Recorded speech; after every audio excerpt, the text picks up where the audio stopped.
नमस्कार, मैं Devendra Kumar chemistry classes में आपका स्वागत है।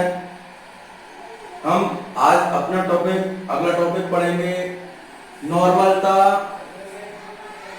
मोल प्रवाह। तो जैसा कि बोर्ड पे लिखा हुआ है, 1 लीटर विलयन में उपस्थित विलय का ग्राम तुल्यांक, 1 लीटर विलयन में उपस्थित विलय का ग्राम तुल्यांक विलयन की नॉर्मलता कहलाता है। 1 लीटर का विलयन है, उसमें उपस्थित विलय का ग्राम तुल्यांक भार विलयन की नॉर्मलता कहलाता है। इसे n से प्रदर्शित करते हैं, कैपिटल N से प्रदर्शित करते हैं। नॉर्मलता n बराबर विलय का तुल्यांक की भार बराबर विलयन का लीटर में आयतन। अब देखिए यहां पर विलय का तुल्यांक की भार क्या है, तो ये क्या हो जाएगा, विलय का तुल्यांक की भार यानी कि WV बटे EV तुल्यांक की भार। तो इसको हमने क्या रख दिया है, विलय का तुल्यांक की भार WV बटे EV और विलयन का किसमें आयतन है, लीटर में आयतन है। अब अभी तो हमने किसमें लिया है, इन ml। अब इसको किसमें बदलेंगे हम, लीटर में। तो n बराबर क्या हो जाएगा, WV इंटू 1000 बटे EV गुणा, इसको ml में कन्वर्ट किया तो 1000 का गुणा हो गया ऊपर और V इन लीटर, इसमें कन्वर्ट कर दिया, लीटर ml से लीटर में कन्वर्ट कर दिया। अब दूसरी परिभाषा है मोल प्रवाह, या मोल फ्रैक्शन।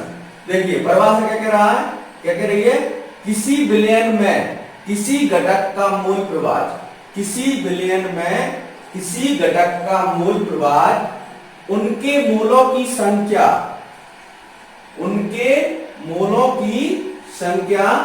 तथा कुल मोलों की संख्या का अनुपात होता है। इसे x से प्रदर्शित करते हैं। इसे किससे प्रदर्शित करते हैं, कैपिटल X से प्रदर्शित करते हैं। यानी किसी विलयन में क्या घटक होंगे, घटक A घटक B। तो वो क्या कह रहा है, किसी विलयन में किसी घटक का मोल प्रवाह उसके मोलों की संख्या तथा कुल मोलों की संख्या का अनुपात होता है। उन्होंने कहा घटक A का मोल प्रवाह x से हो जाएगा, तो ये कह रहा है उनके मोलों की संख्या, तो घटक A का लिख रहा है, घटक A का तो Na बटे कुल मोल कौन से हैं, Na और Nv। C घटक होता तो कुल मोल क्या हो जाते, प्लस Cv हो जाता। इसी प्रकार घटक B का मोल प्रवाह क्या है, Xv बराबर Nv उनके मोलों की संख्या तथा कुल मोलों की संख्या क्या है, Na प्लस Nv का अनुपात होता है। और मोस्ट इंपोर्टेंट बात याद रखना है हमको, विलयन का मोल प्रवाह होता है कितना, XA प्लस XB बराबर A। विलयन का मोल प्रवाह कितना होता है, XA प्लस XB बराबर A। अब हम अगला टॉपिक पढ़ेंगे फॉर्मलता, द्रव्यमान प्रतिशत, आयतन प्रतिशत और ppm। तो अगला टॉपिक इसको नोट कीजिए। अगला टॉपिक हम पढ़ते हैं फॉर्मलता और द्रव्यमान प्रतिशत। हम पिछली क्लास में मोलरता और मोलरता में अंतर भी पढ़ चुके हैं। नोट कीजिए, वीडियो को पुश करके आप इसको नोट कर सकते हैं।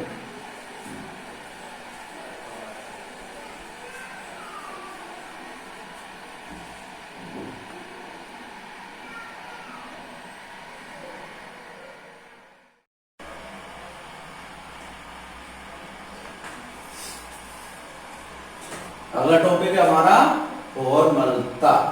क्या है अगला टॉपिक, फॉर्मलता। फॉर्मलता में क्या है, कि 1 लीटर विलयन में उपस्थित आयनिक विलय, देखिए हमें याद रखना है फॉर्मूला में कि आयनिक विलय के ग्राम सूत्र द्रव्यमानों की संख्या। आयनिक विलय मतलब वैसे विलय जो विलयन में क्या है, आयंस में टूट जाते हैं, क्या कहलाते हैं, आयनिक विलय कहलाते हैं। तो क्या है, 1 लीटर विलयन में उपस्थित आयनिक विलय के ग्राम सूत्र द्रव्यमानों की संख्या विलयन की क्या कहलाती है, फॉर्मलता कहलाती है। इसे F से दर्शाते हैं और इसे किससे दर्शाते हैं, कैपिटल F से दर्शाते हैं। अर्थात फॉर्मलता बराबर आयनिक विलय का ग्राम सूत्र द्रव्यमान बटे विलयन का लीटर में आयतन। अब आयनिक विलय का ग्राम सूत्र द्रव्यमान विलय का दिया है, तो आयनिक विलय का ग्राम सूत्र द्रव्यमान क्या होता है, WV, यानी विलय का भार बटे विलय का अनुपात। इसका मान उठा के हमने क्या रख दिया, ग्राम सूत्र का मान उठा के यहाँ पे रख दिया। तो ये 1000 में कन्वर्ट किया, तो इस तरीके से हम केवल और केवल क्या है, डायरेक्ट फॉर्मूला बनाएंगे। तो ये फॉर्मूला बना देंगे, किस तरीके से रखा हमने, ये एक फॉर्मूला और बनेगा यहाँ पे, F बराबर WV, F बराबर WV बटे MV बटे V। इसको ml में था पहले, और क्या फॉर्मूला बनेगा, in ml। इसको कन्वर्ट किया किसमें, लीटर में, तो क्या हो गया, इस तरीके से हमारा नया फॉर्मूला बन गया, F बराबर WV इंटू 1000 बटे MV इंटू V और किसमें, इन लीटर। ये फर्स्ट स्टेप है और ये अपनी क्या हो जाएगी, सेकंड स्टेप हो जाएगी, और ये थर्ड फॉर्मूला बन गया। अब अपना है अगला द्रव्यमान प्रतिशत। द्रव्यमान प्रतिशत क्या हो जाएगा, इसको हम इंग्लिश में बोलते हैं मास परसेंटेज। तो 100 ग्राम विलयन में उपस्थित किसी घटक का द्रव्यमान, उसका द्रव्यमान प्रतिशत कहलाता है। 100 ग्राम विलयन क्या कह रहा है वो, 100 ग्राम विलयन में उपस्थित किसी घटक का द्रव्यमान प्रतिशत, उसका 100 ग्राम विलयन में उपस्थित किसी घटक का द्रव्यमान, उसका द्रव्यमान प्रतिशत कहलाता है। अर्थात घटक A का द्रव्यमान, घटक A का द्रव्यमान क्या है, WA, किसमें उपस्थित है, 100 ग्राम में। तो घटक किन से मिलकर बना है विलयन, घटक A और घटक B से। तो सही इस तरीके से क्या लिखा जाएगा, घटक A इंटू 100 ग्राम में उपस्थित है और विलयन क्या है, WA प्लस WB। इसी तरीके से घटक B का द्रव्यमान प्रतिशत क्या होगा, घटक B का द्रव्यमान WB कितने ग्राम में उपस्थित है, 100 ग्राम में उपस्थित है, क्या है, विलयन है, तो घटक A प्लस घटक B। इस तरीके से दो फॉर्मूले बने। अब अगला टॉपिक पढ़ेंगे हम आयतन प्रतिशत और ppm। ये किसी विलयन की सांद्रता को व्यक्त करने की इकाइयां हैं। आज हम किसी विलयन को व्यक्त करने की संपूर्ण इकाइयों को पढ़ेंगे। नोट कीजिए इसको।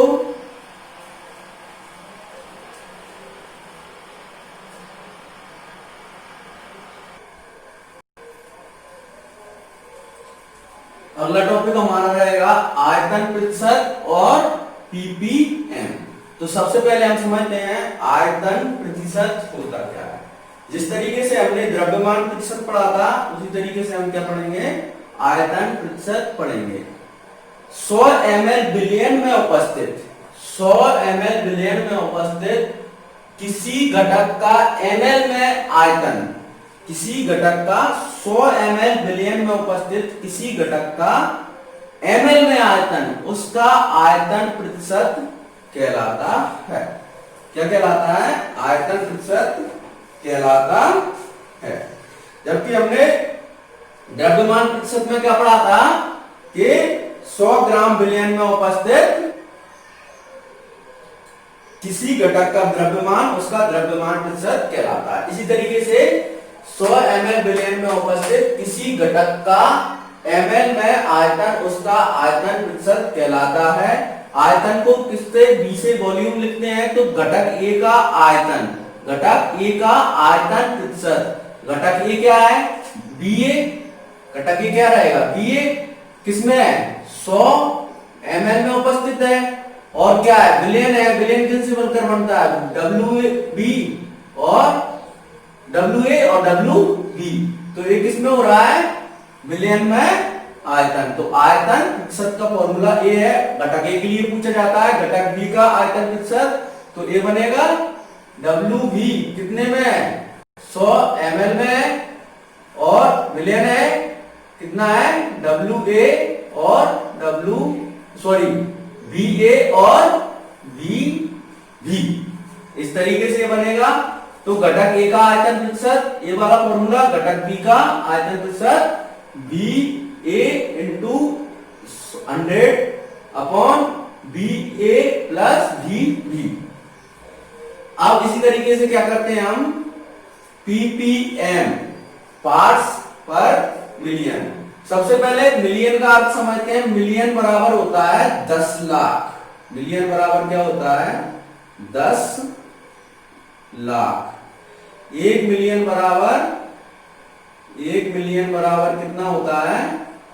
10 लाख। तो देखिए समझिए ये क्या कह रहा है? प्रति 10 लाख बिलियन के द्रव्यमान भागों में उपस्थित, प्रति 10 लाख।